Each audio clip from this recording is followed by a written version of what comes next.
അല്ല ഞാൻ പറയുന്നത് ഞാൻ അവരും തമ്മിലുള്ള ഒരു സൗഹൃദം അത്ര വർഷമായിട്ടുള്ള നമ്മളെന്ത് പറഞ്ഞാലും അത് അവനങ്ങനെ മദ്യപിക്കുന്ന ആളൊന്നല്ല. അപ്പൊ മദ്യപിക്കുമെന്ന് എനിക്ക് കുറെ കാലമായിട്ട് കജ്ജമാണ്.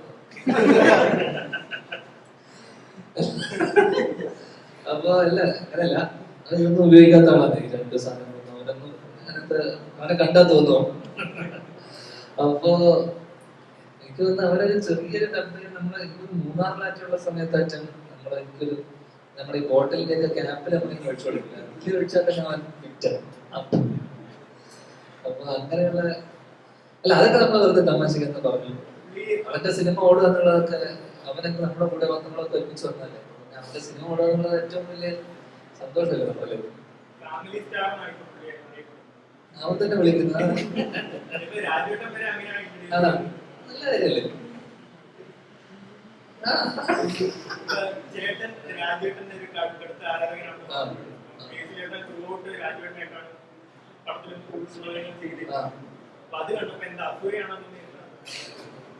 ഇല്ല ഞാൻ രാജേട്ടനോട്ട് സംവിധാനം ചെയ്യുമല്ലോ, അപ്പൊ പിന്നെ പ്രശ്നം ടാലിയായിട്ട്.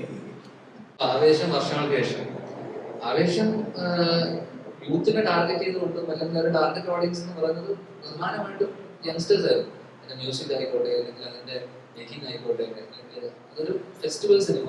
അതേ വർഷങ്ങൾക്ക് ശേഷം ഡ്രാമയാണ്, ഇമോഷണൽ ഡ്രാമയാണ്. ആ രീതിയിൽ ഏട്ടൻ്റെ ഒരു സെറ്റ് ഓഫ് ഓഡിയൻസ് ഉണ്ട്, ഫാമിലി അല്ലെങ്കിൽ എന്ന് പറഞ്ഞ ഡയറക്ടറിനെ വിശ്വസിച്ച് പോകുന്ന ഫാമിലി ഓഡിയൻസ് ഉണ്ട്.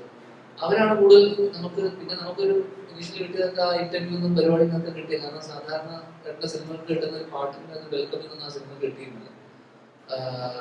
അപ്പം എനിക്ക് തോന്നുന്നു മിക്സഡ് എപ്പം ഏത് ലെവലിൽ വേണമെങ്കിലും മിക്സഡ് അഭിപ്രായങ്ങൾ സിനിമ ഇറങ്ങി കഴിഞ്ഞ് ഇഷ്ടപ്പെട്ട് നിൽക്കുന്ന ആൾക്കാർ പോലും പിന്നെ വീണ്ടും റിപ്പീറ്റ് ഇല്ലാത്ത കുറെ സിനിമകളുണ്ട്. ഇപ്പം നമ്മൾ ടി വിയിൽ വരുന്ന സമയത്തും നമ്മൾ പഴയ സിനിമകളിൽ എപ്പോഴും റിപ്പീറ്റ് കാണും.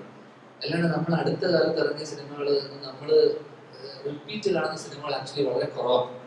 എനിക്ക് തോന്നുന്നു എന്നോട് പറഞ്ഞിട്ടുള്ള സിനിമകൾ ഇപ്പൊ കുഞ്ഞിരാമനെ റിപ്പീറ്റ് കാണുന്നുണ്ട്, ആട്, കപ്പിയാലൊക്കെ ഭയങ്കര റിപ്പീറ്റ് വാച്ചുള്ള സിനിമകളാണ്.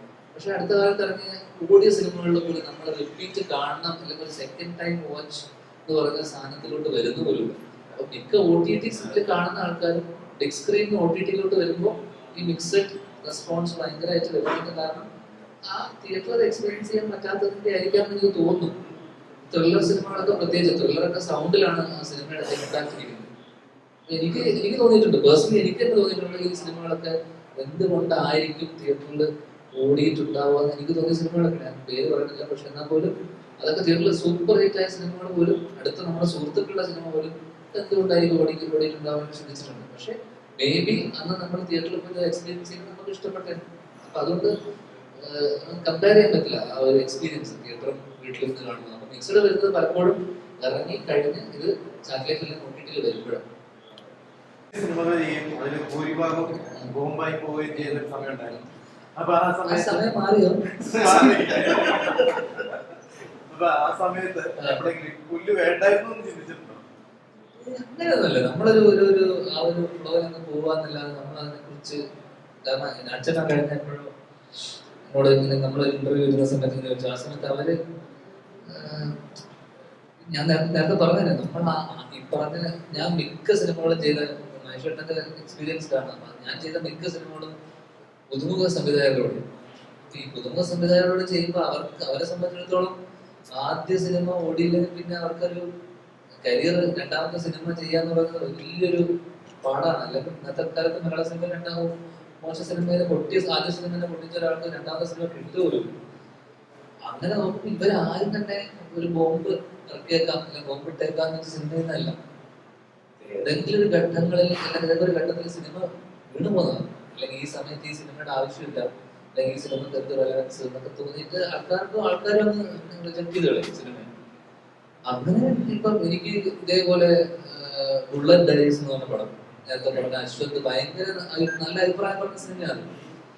അശ്വന്ത് ഭയങ്കര നല്ല അഭിപ്രായം പറഞ്ഞു ആ സിനിമ. ഞാൻ ഭയങ്കര സിമ്പിൾ ഡയറി എന്നൊക്കെ പറഞ്ഞ അശ്വന്ത് അഭിപ്രായം ആ സിനിമ സൂപ്പർ ഹിറ്റ് ആകും ഇല്ല. എന്നാ പിന്നെ അശ്വന്ത് അഭിപ്രായം പറഞ്ഞതുകൊണ്ട് ആ സിനിമ സൂപ്പർ ഹിറ്റ് ആണ്. കാരണം അത് December 15 സിനിമ ഇറങ്ങിയത്. 22 പുതിയ ക്രിസ്മസ് സിനിമകൾ വരുന്നു.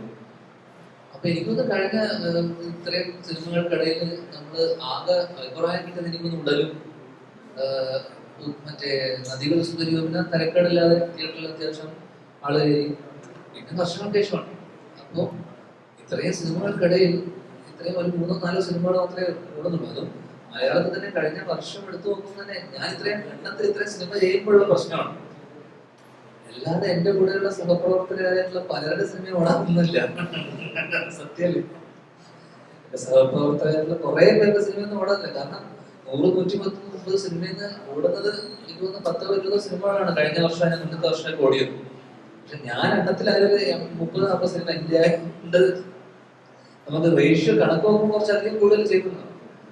ഇപ്പൊ ഈ വർഷം മാറിയപ്പോ സിനാരിയൊക്കെ മാറി. എനിക്കൊന്നും കഴിഞ്ഞ വർഷത്തെ പോലെയല്ല, ഈ വർഷം തുടക്കത്തിൽ തന്നെ തിയേറ്ററിൽ ആൾക്കാർ വന്നു തുടങ്ങി, സിനിമകൾ ഹിറ്റ് ആവുന്ന ഒരു ഒരു നല്ല കാലം എന്ന് പറയാൻ പറ്റില്ല, സുവർണ്ണ കാലം എന്ന് പറയാൻ പറ്റില്ലെങ്കിൽ പോലും ആൾക്കാര് തിയേറ്ററിലേക്ക് വന്നു തുടങ്ങി എന്നുള്ള ഒരു വലിയ സന്തോഷം തന്നെ. ഏത് കഴിഞ്ഞ വർഷത്തെ പോലെയല്ല, ആൾക്കാര് നല്ലതാണെങ്കിൽ അല്ലെങ്കിൽ സിനിമ വീണ്ടും തിയേറ്ററിലേക്ക് ആൾക്കാർ ഇടിച്ചു കയറി ഒന്ന് കണ്ടേക്കാം അല്ലെങ്കിൽ കണ്ടു നോക്കാം എന്നുള്ള രീതിയിൽ ഒരു ചെറിയ രീതിയിൽ ആൾക്കാരുടെ ഒരു ആറ്റിറ്റ്യൂഡിലും ജനങ്ങളുടെ ഒരു മനസ്സിൽ സിനിമയ്ക്ക് വീണ്ടും ഒരു പ്രയോറിറ്റി ആയി വന്നിട്ടുണ്ട്.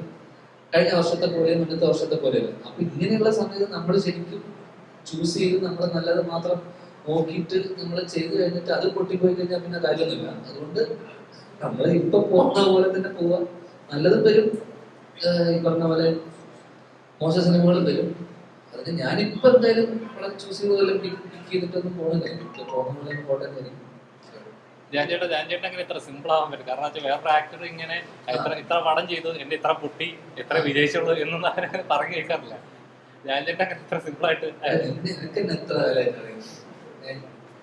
ഞാൻ ഇത് പറഞ്ഞില്ലെങ്കിലേ സിമ്പിൾ ആവേണ്ട നമ്മളെത്ര കാലം കാണുന്നു. കഥയ്ക്കപ്പുറത്ത് ആളുകളെ എന്റർടൈൻമെന്റ് ചെയ്യിക്കുന്ന കണ്ടന്റ് ഉണ്ടെന്നുണ്ടെങ്കിൽ ഫുൾ സിനിമ ഈ അടുത്ത കാലത്ത് സിനിമ വിജയിക്കുന്നതല്ല. കഥയ്ക്കപ്പുറത്ത് ഒരു കണ്ടന്റ് ഉണ്ടെന്നും അല്ല എന്റർടൈൻമെന്റ് ആളുകളെ രസിപ്പിക്കുന്നുണ്ടെങ്കിൽ വിജയിച്ചു പോകുന്ന ഒരു ഫോർമുലയാണെന്ന് തോന്നുന്നു ഇപ്പൊ വന്നു പോകുന്നത്. അതായത് ട്രെൻഡിനനുസരിച്ച് ഇപ്പോൾ ഭൂരിഭാഗം ആളുകളും നല്ലതാണെന്ന് പറയുന്ന ഒരു സിനിമ ഞാൻ മോശമാണെന്ന് പറഞ്ഞാൽ കുഴപ്പമാകുമോ എന്ന രീതിയിൽ എല്ലാവരും ആരും മോശമാണെന്ന് പറയുന്നില്ല. ആ സിനിമ എന്താ, സിനിമ കണ്ടോ, നല്ല രീതിയിൽ പോകുന്നുണ്ട്, തരക്കേടില്ല എന്നുള്ള ഒരു അഭിപ്രായത്തിന്റെ പുറത്ത് അങ്ങനെ ഒരു ട്രെൻഡ് ഉണ്ടെന്ന് തോന്നുന്നുണ്ടോ? അത് ഞാൻ ചോദിക്കാൻ കാരണം ഇപ്പൊ സുവർണ്ണ കാലഘട്ടം എല്ലാവരും സുവർണ്ണ കാലഘട്ടം വിശേഷിക്കുമ്പോൾ രഞ്ജിതൻ അങ്ങനെ സുവർണ്ണ കാലഘട്ടമാണെന്ന് പറയുന്നില്ല എന്ന് പറഞ്ഞത്. കാലഘട്ടം എന്ന് പറയുന്ന ഒരു ലോങ് പീരീഡ് അല്ലേ. ഇപ്പൊ നമ്മൾ ഫെബ്രുവരി, മാർച്ച്, ഏപ്രിൽ, മെയ് 4 മാസത്തിനിടയ്ക്ക് സിനിമകളാണ് ഇപ്പോൾ ഓടിയ സിനിമകളൊക്കെ. തിയേറ്ററിൽ എനിക്കൊന്ന് അത്ര 1000 കോടിയോ 500 കോടി കയറ്റം വേറെ സിനിമക്കല്ലേ, എത്രയോ 1000 കോടിയുടെ കയറ്റം ഇത് വന്നു.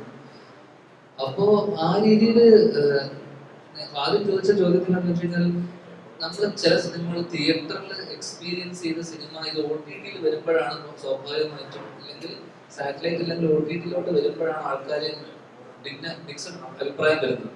മിക്കതും OTT-യിൽ കാണുന്ന ആൾക്കാർ തിയേറ്ററിൽ ഈ സിനിമ എക്സ്പീരിയൻസ് ചെയ്യാത്ത ആൾക്കാരായിരിക്കും. ചില സിനിമകൾ തിയേറ്ററിൽ എക്സ്പീരിയൻസ് ചെയ്താൽ മാത്രമേ അതിൻ്റെ ഒരു ഫുൾ എക്സ്പീരിയൻസ് കിട്ടുള്ളൂ. എന്ന് വെച്ച് കഴിഞ്ഞാൽ ഞാൻ തന്നെ ചില സിനിമകൾ ഞാൻ തിയേറ്ററിൽ പോയിട്ട് എല്ലാ സിനിമകളും കാണുന്ന ആളല്ല. തിയേറ്ററിൽ ഭയങ്കരമായിട്ട് ഓടിയ സിനിമകൾ OTT-യിൽ കണ്ടപ്പോൾ എനിക്ക് തോന്നിയിട്ടുണ്ട് ഇത് എന്തുകൊണ്ട് ഓടി, ഇതെന്തായിരുന്നു. അപ്പൊ അങ്ങനെയുള്ള സമയത്ത് നമ്മളൊരു തിയേറ്ററിൽ ഇരുന്നിട്ട് കുറെ ആൾക്കാരെ കൂടെ ഇരുന്നിട്ട് ആൾക്കാർ ചിരിക്കുമ്പോൾ നമ്മൾ അതിന്റെ ഒപ്പം നമ്മൾ ചിലപ്പോൾ ചിരിക്കും. അതിന്റെ ഒരു മൂഡ് പറയുകയാണ് വലിയ സ്ക്രീനില് സൗണ്ടില് ആ ഫുൾ എക്സ്പീരിയൻസ് പറയും. അതേ OTT-യിൽ വന്നിട്ട് നമ്മുടെ വീട്ടിൽ നമ്മളൊരു കംഫർട്ട് സോണിൽ ഇരുന്നിട്ട് നമ്മൾ ചാരി ഒരു കസേരയിൽ ഇരുന്നിട്ട് കാണുമ്പോൾ നമ്മൾ കൂടുതൽ എന്താ പറയണ്ടേ ക്രിട്ടിക്കലായിട്ടും നമ്മൾ ബ്രേക്ക് എടുത്തിട്ടും പോസ് എടുത്തിട്ടും നമ്മുടെ ആസ്വാദന ലെവലിൽ കുറച്ചുകൂടെ ഒരു വളരെ ക്രിട്ടിക്കലായിട്ടൊക്കെ നമ്മൾ ചിലപ്പോൾ കണ്ടെന്നിരിക്കും. പിന്നെ സൗണ്ട് എന്ന് പറയുന്നത് ഭയങ്കര ഒരു ഫാക്ടറാണ്. വീട്ടിൽ നമ്മൾ TV-യിലൊക്കെ കാണുന്ന കിട്ടുന്ന ഒരു എക്സ്പീരിയൻസ് അല്ല ഒരു ത്രില്ലർ സിനിമയോ അല്ലെങ്കിൽ അങ്ങനെയുള്ള സ്വഭാവമുള്ള സിനിമകളൊക്കെ നമ്മൾ തിയേറ്ററിൽ പോയി എക്സ്പീരിയൻസ് ചെയ്യാണ്ട് നേരെ വീട്ടിൽ വന്നിട്ട് കാണുന്ന സമയത്ത് ചിലപ്പോൾ അത് ആ ഒരു സെയിം ഒരു എഫക്റ്റ് ഇമ്പാക്ട് ചിലപ്പോൾ നമുക്ക് വീട്ടിൽ നിന്ന് കാണുന്നില്ല. അതുകൊണ്ടാണ് പല സിനിമകളും OTT-യിൽ വരുന്ന സമയത്ത് അല്ലെങ്കിൽ OTT-യിൽ കാണുന്ന ഒരു ഏജ് ഗ്രൂപ്പ് എന്ന് പറയുന്നത് തന്നെ ഒരു എനിക്ക് തോന്നുന്നു യങ്സ്റ്റേഴ്സ് ഉണ്ട് ഇല്ല എന്നല്ല, പക്ഷെ മാക്സിമം ആൾക്കാർ തിയേറ്ററിൽ പോകാൻ പറ്റാത്ത 35 അല്ലെങ്കിൽ ആ ഒരു കുറച്ചൊരു മിഡിൽ ഏജിൽ അതിന്റെ മുകളിലുള്ള ആൾക്കാരാണ് സിനിമ തിയേറ്ററിൽ പോയി കാണാൻ പറ്റാത്ത ചെറുപ്പക്കാരില്ലാത്ത കുറെ ആൾക്കാരാണ് OTT-യിലും പിന്നെ പുറത്തുള്ള പ്രവാസികളിൽ നിന്ന് അവരൊക്കെയാണ് OTT-യിൽ നിന്ന് കാണുന്നത്.